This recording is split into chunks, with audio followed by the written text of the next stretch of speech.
Well, Happy New Year, beautiful people. It is a new year, and we are back with part 3 of our whole series on mortgages, and we brought the GOAT here, Austin Barnard. He was a kicker for the Titans, and you don't get to the NFL without having a certain amount of excellence and work ethic and just total butt kickery to you and your character and your work ethic and all of that. And so we figured there was no one better to give us a snapshot of what's happening in the very exciting world of mortgages and interest rates and all of that good stuff. So Austin, give us an update. Tell us a little bit about yourself. We're pumped to hear what you have to say. Take it away. Perfect. I appreciate it, Stephen. Probably the best introduction I've ever had in my life. No, but I think the biggest thing today is really just focusing on, like what Stephen mentioned, the affordability piece. And now that we've seen mortgage rates drop, how does that really affect you, right? So I think there's 2 things we wanted to discuss today. One of it is what you're saving monthly, and then the other piece of it is how much more can I buy, right? So to kind of give you all some perspective, you know, if somebody's looking at, we'll just say like an $800,000 house as an example.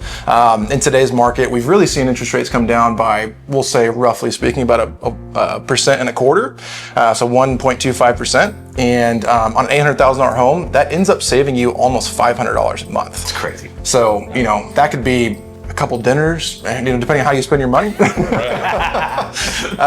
then on the flip side, you know, same situation. If you were looking at buying an $800,000 house, and let's just say in Franklin a year or 2 years ago, today you know, assuming income hasn't changed, you now would be looking at getting approved for maybe like $925,000. That's good. About $125,000 more buying power today than you did again a year or 2 years ago. Einstein that said the most powerful force in the world is interest, or compound interest, or something. Compound interest, It's like, this is real time what interest looks like, how powerful it is in our affordability. It's crazy. So it is. Makes a huge impact. Yeah.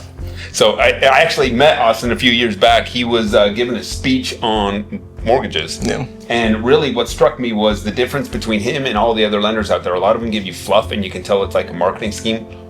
Austin really has useful knowledge and useful information that he likes to share with people. So we send most of our people over to Austin to get pre-approved. And when he does it, he just explains it in a very simple way that really helps everybody. Yeah, of course. Try to. I mean, mortgages can be confusing, so. But just keep it simple. Answer people's questions and get them to a place where they understand it, rather than, hey, just trust me, I've got you. Yeah. That's the biggest thing. Yeah. The heart of the teacher. Yeah, 100%. For sure.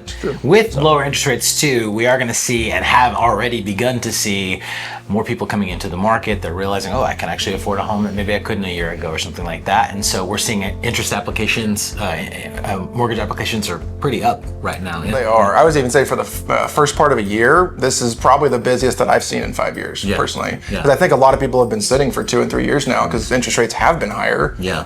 And maybe some uncertainty they think with, you know, whatever's going on. But now they're getting that confidence back and say, hey, let's hit the ground running. It's pretty exciting, man. Love it.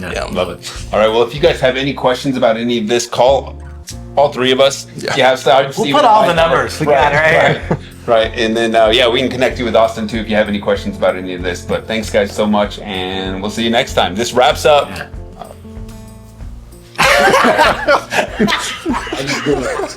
That was good. Bye, guys. We're going to keep that in, dude.